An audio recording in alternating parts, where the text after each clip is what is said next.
줄여서 저희가 성장과 공정 포럼 이렇게 지금 이름을 많이 부르고 있습니다. 성공 포럼이기도 한데 이 포럼의 공동대표는 경기 성남 분당을의 김병욱 의원과 호남의 민형배 의원이 맡았습니다. 고문은 중진, 경기 오산의 안민석, 경기 양주의 정성호 의원, 정혜원의 선혁 의원 34명이 지금 이름을 올렸는데 김남국, 김승원, 김영진 의원 등등입니다. 이 가운데 초선 의원이 20명이나 됩니다.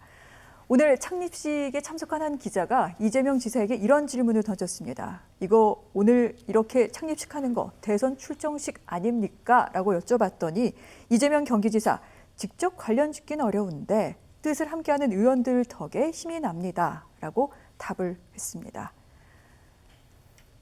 네, 지난주였죠. 전국 지지 조직인 민주평화광장이 출범했는데 15,000여 명이 발긴으로 이름을 올렸습니다. 그런데 오늘 국회의원들의 이제 포럼이기 때문에 어떤 의원들이 여기에 참여했는지를 살펴야 되는 이유도 있습니다만 특히 포럼 이름에 지금 여러 가지 시선이 많이 보입니다. 성장과 공정인데 아시겠지만 문재인 대통령이 내걸고 있는 이야기는 정의와 공정입니다. 그런데 정의 대신에 지금 성장이라는 단어가 들어갔습니다. 어떤 의미가 있는 걸까요? 차별화를 꾀하는 걸까요? 대선 메시지가 있는 걸까요? 하나하나 좀 자세히 여쭤보도록 하겠습니다. 교수님, 어떤 부분에 방점을 좀 두고 계십니까? 뭐 시대 상황에 따라 다른 거죠. 문재인 대통령이 정의와 공정을 얘기했을 때는 네. 탄핵 이후잖아요. 탄핵 이후에 정의와 공정 얘기하는 건 너무나 당연했는데 그 사이에 우리 사회에 큰 변화가 있습니다. 코로나라고 하는 유례 없는 팬데믹 상황이에요. 세계 경제가 침체돼 있고 유동성은 정말로 폭발할 정도로 많이 있고 근데 경제는 어려워요.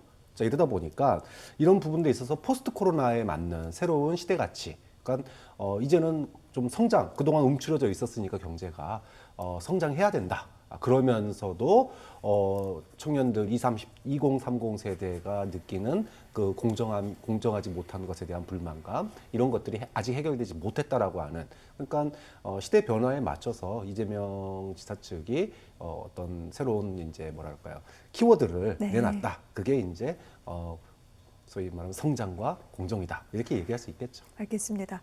시대 변화, 시대 정신을 반영하는 것이다. 성장과 공정, 그렇게 해석할 수 있다라고 말씀을 하셨는데 지금 이재명 경기도지사 이 지지세가 상당합니다.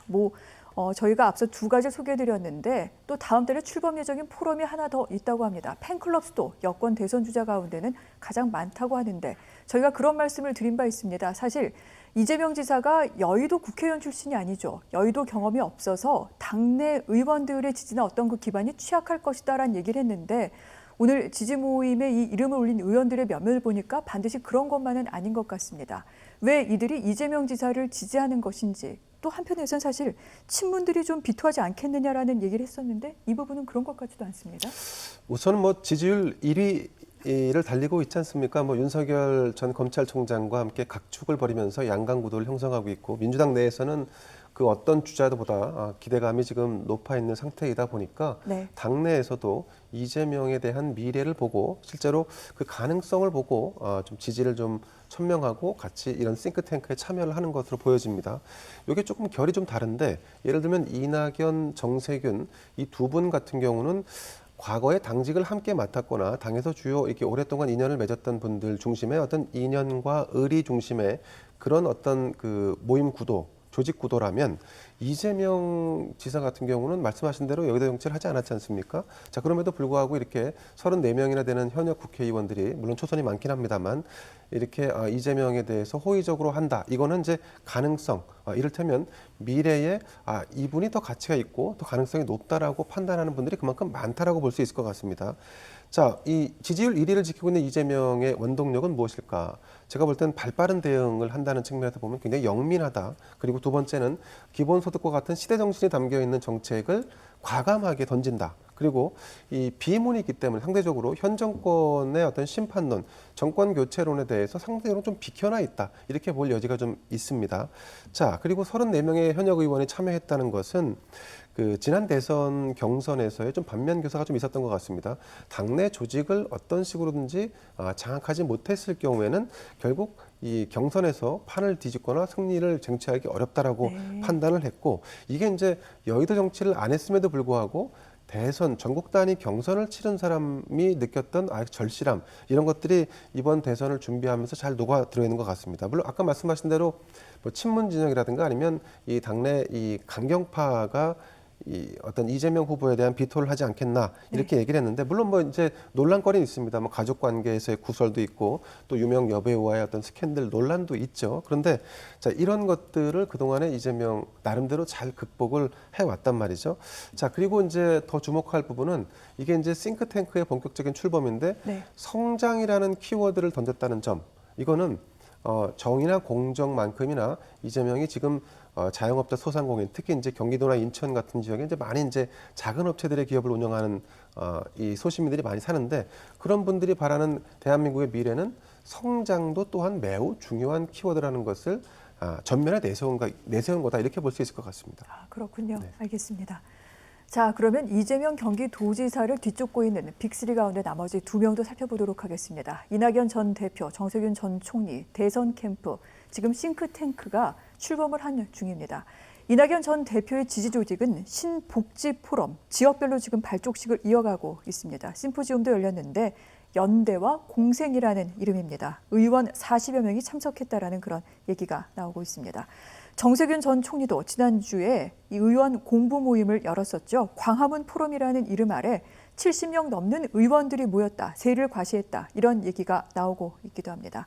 그럼 자세한 내용 두 분께 좀 여쭤보도록 하겠습니다.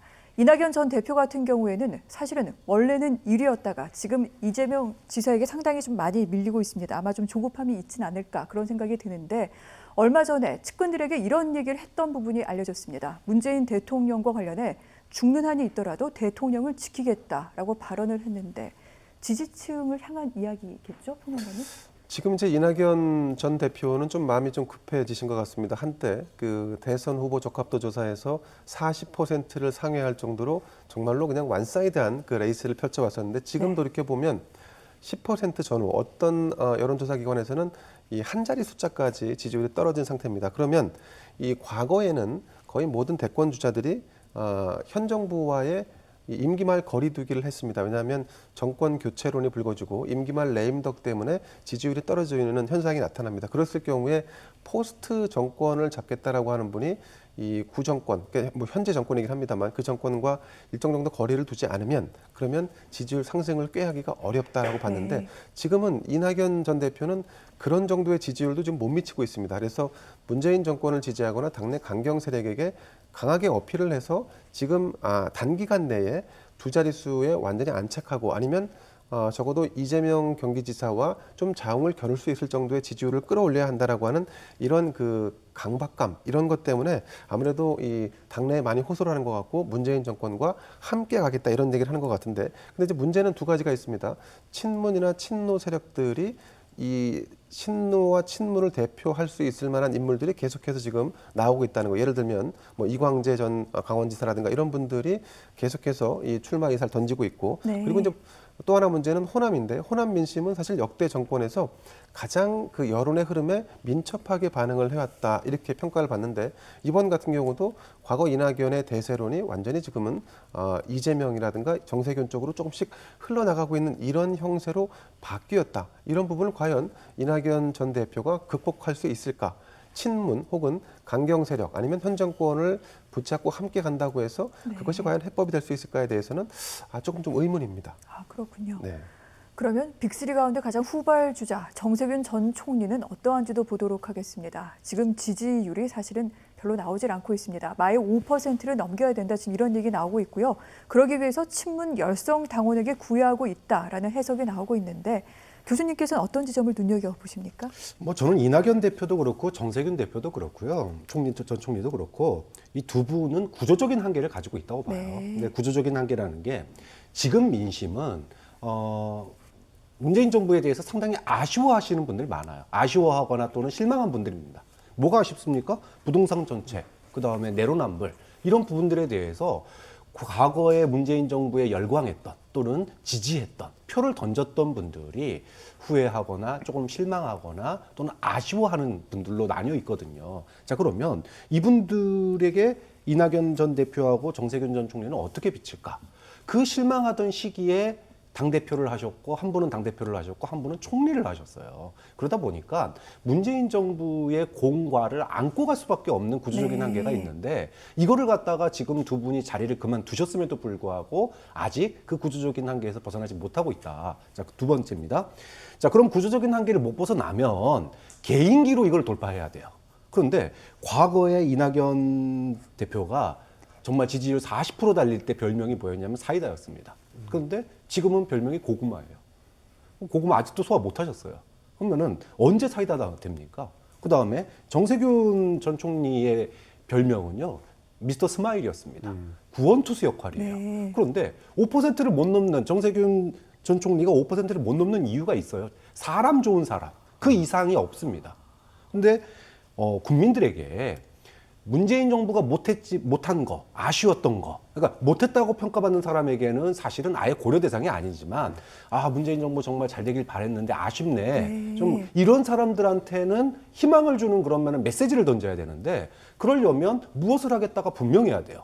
근데 이재명 지사 같은 경우에는 기본 시리즈라든지 그때 메시지가 명확하고 단순 명쾌합니다. 네. 그런데 지금 이낙연 전 대표는 고구마처럼 답답하고 정세균 전 대표는 아예 그냥 웃고만 있는 사람으로만 보인다면 이제 5%를 어떻게 넘을 거냐. 구조적으로도 못 넘고 개인기로도 지금 못 넘고 있다. 그렇게 평가하고 싶거든요. 좀 되게 쓴소리 같은데 지금 조직에 뭐 70명의 국회의원이 왔다. 네. 하늘은 대통령이 내리는 거라고 우리가 흔히들 얘기하는 이유가 뭐냐면 시대 정신에 맞아야 돼요. 선명성이 예를 들어 이재명 지사나 또는 소위 말해서 신드롬을 일으키는 사람들이 왜 하늘이 내리는 겁니까? 시대 정신과 관통하는 이미지 또는 정책 이런 게 있기 때문이에요. 그런데 지금 5%를 못 넘는다라고 하는 것은 그 선명성이 미래 비전과 미래에 대한 희망으로 연결되는 것이 아니라 지금 민주당 내 핵심 지지층이 아쉬워하는 그 선명성에서만 머물고 있기 때문에 조직만 본다고 그래서 물론 쫓아가는 입장이니까 조직을 봐야 되겠지만 그러니까 5%좀 못 넘는다고 보거든요. 좀 그런 점에서 굉장히 아쉽다. 이 두 분 능력 있는 분들인데 네. 조금 더 좀 시대 아젠다에 맞는 미래 좀 비전들 이런 것들을 좀 내놔서 돈 주는 거 말고 좀 활력을 불어넣을 수 있는 2030 세대가 희망을 네. 가질 수 있는 이런 이야기들을 하는 게 뭐 의리와 그다음에 뭐 조직을 얘기하는 것보다 더 중요한 게 아닐까. 좀 그런 점이 지금 5%를 못 넘는 근본적인 이유라고 봅니다. 알겠습니다. 이낙연 전 대표, 정세균 전 총리 왜 이렇게 지지율이 떨어졌는지 또는 지지율이 5%도 넘지 못하고 있는지에 대해서 자세하게 해석을 해주셨는데 싱크탱크가 출범한 만큼 좀 귀를 기울여서 여러 가지 좀 국민들의 마음에 부응할 수 있는 이야기들을 담아낼 수 있었으면 좋겠습니다. 군소 후보라고 얘기를 해야 될까요? 민주당에서 또 대선 출마를 선언한 다른 후보들도 있습니다. 예를 들어서 박용진 의원 같은 경우에는 제일 먼저 출마 선언을 하기도 했고 사실은 여러 가지 소신과 소장파 의원으로도 분류가 되고 있습니다. 친노 핵심 이광재 의원도 지금 대선 출마를 염두에 두고 있는데 이 두 분은 어떻게 보십니까, 교수님? 제가 빅3도 사실은 지금 5% 못 넘는 반에 네. 나머지 분들 얘기하기가 좀 그렇긴 합니다. 근데 좀 뉴페이스가 좀 나왔으면 좋겠다. 그런 의미에서 박용진 의원의 출마 선언은 신선했다고 봐요.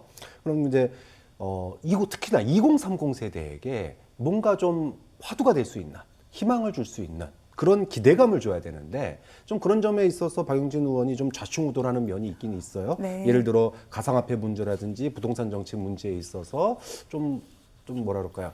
선명한 진짜 이런 게 선명한 거죠 사실은. 지지층에 상관없이 선명하게 얘기를 한단 말이에요. 그런 점은 좀 눈여겨볼 만한 지점이 있는 것 같은데 그럼에도 불구하고 여전히 뭔가 정말 신선하네. 뭔가 기대감을 확 불러일으키는 그런 후보들은 이렇게 많이 나오는 것 같지는 않아요. 흥행이 열 몇 명 나온다고 흥행이 좋은 게 아니지 않습니까? 국민들이 기대감을 가져야 돼요. 네. 저 사람 입에선 도대체 무슨 정책이 나올까?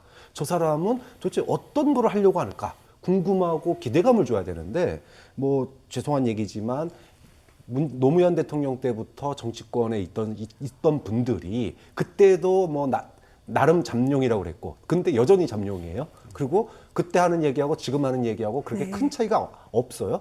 왜냐하면 기대감이 없으니까 귀가 안 들려요. 그러다 보니까 지금 나오시는 후보군들로 과연 흥행이 이루어질까 그런 점이 지금 뭐 몇 명이 나오느냐보다는 2030 세대, 그다음에 네. 포스트 코로나 시대에 걸맞는 이야기를 얼마나 많이 하느냐가 더 중요하다. 그래서 나오신 분들 이왕 나왔으니까 정말 국민들의 눈길과 귀를 사로잡는 이야기들을 좀 많이 내주셨으면 좋겠습니다. 그렇군요.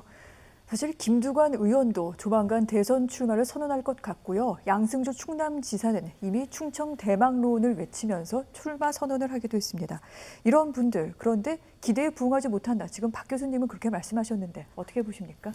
자, 우선 김두관 의원 같은 경우 그 과거에도 뭐 여러 차례 기회가 좀 있었던 분입니다. 그런데 경남지사 시절에 그 타이밍을 실기한 것이 대표적으로 제 기억에 남는 김두관의 대권 행보였던 걸로 기억이 됩니다. 자, 그리고 이제 정당이라는 것이 큰 선거가 있을 때 이 집안이 잘 될지 안 될지를 구분하는 아주 중요한 척도가 하나 있는데, 하나는 확장성에 방점을 두고 경쟁을 하고 있느냐, 아니면 내분 속으로 휩싸이느냐, 이 두 가지 방점으로 크게 나눌 수가 있습니다. 지금 같은 경우 김두관 의원 같은 경우 경선 룰을 좀 고치자. 그래서 우리가 좀 당내 대선 주자를 선출하는 시기를 뒤로 좀 미루자, 경선을 연기하자, 이런 주장을 하고 있는데, 사실 이런 건 이제 불리한 쪽에서 주로 이제 내세우는 그런 그 전략 전술이죠. 자, 그리고 이게 이제 한두 달 뒤로 미뤄진다고 한들 과연 김두관 이 의원에게 과연 유리할까? 뭐 큰 변수가 되지 않을 거라고 좀 보여집니다. 근데 이런 논쟁 자체를 불러일으키는 거는 마이너스적인 이 당내 경선을 불러온다는 측면에서는 좋지 않다라고 평가를 해주고 싶고, 충청 대망론을 내세워서 지금 양승조 충남지사가 지금 출사표를 던지겠다 이렇게 했는데, 자, 충청 대망론이라는 것은 이제 물론 이제 과거 자민련부터 쭉 이어져 온 어떤 충청의 열망이죠. 하지만 이 열망이 현실이 되려면, 그러면 이 누구도 넘볼 수 없는 1위 혹은 이 자타가 인정하는 대선 주자, 뭐 이런 정도의 입지를 갖춰야 되는데, 과연 양승조 이분이 그런 입지를 갖추었는가에 대해서는 퀘스천입니다. 자, 우리가 2002년 대선 때 이 노무현 전 대통령을 상기해 볼 필요가 있는데, 2001년도 1월 달에 실시했던 여론조사에서 당시 노무현 의원이었죠. 후보였죠. 1%였습니다. 단 1% 지지율이었습니다. 그런데 이거를 다 뚫고 그리고 결국은 돌풍의 주역이 될 수 있었던 것. 이 유력한 다크호스는 결국은 그때의 어떤 시대적인 어떤 경향은 승부수였습니다. 그때 당시에 유명했던 일화가 있는데, 야, 우리가 이번 경선에서 예를 들어서 이렇게 배수진을 쳐야 한다고 참모들이 와서 얘기하면 노무현 후보 당사자가, 야, 우리가 잃을 게 뭐가 있니? 가자. 뭐 이렇게 해서 직접 그 캠프를 이끌어 나갔던 이런 승부사적인 기질을 가진 다크호스가, 우리 박창환 교수님도 말씀하셨지만 민주당에 지금 필요한 사람은 이런 시너지와 에너지를 집어넣을 수 있는 새로운 인물인데, 새로운 인물은 없고 오히려 마이너스적인 경선 요인을 계속 유발시키는 사람들만 있어서 좀 아쉬움이 남습니다.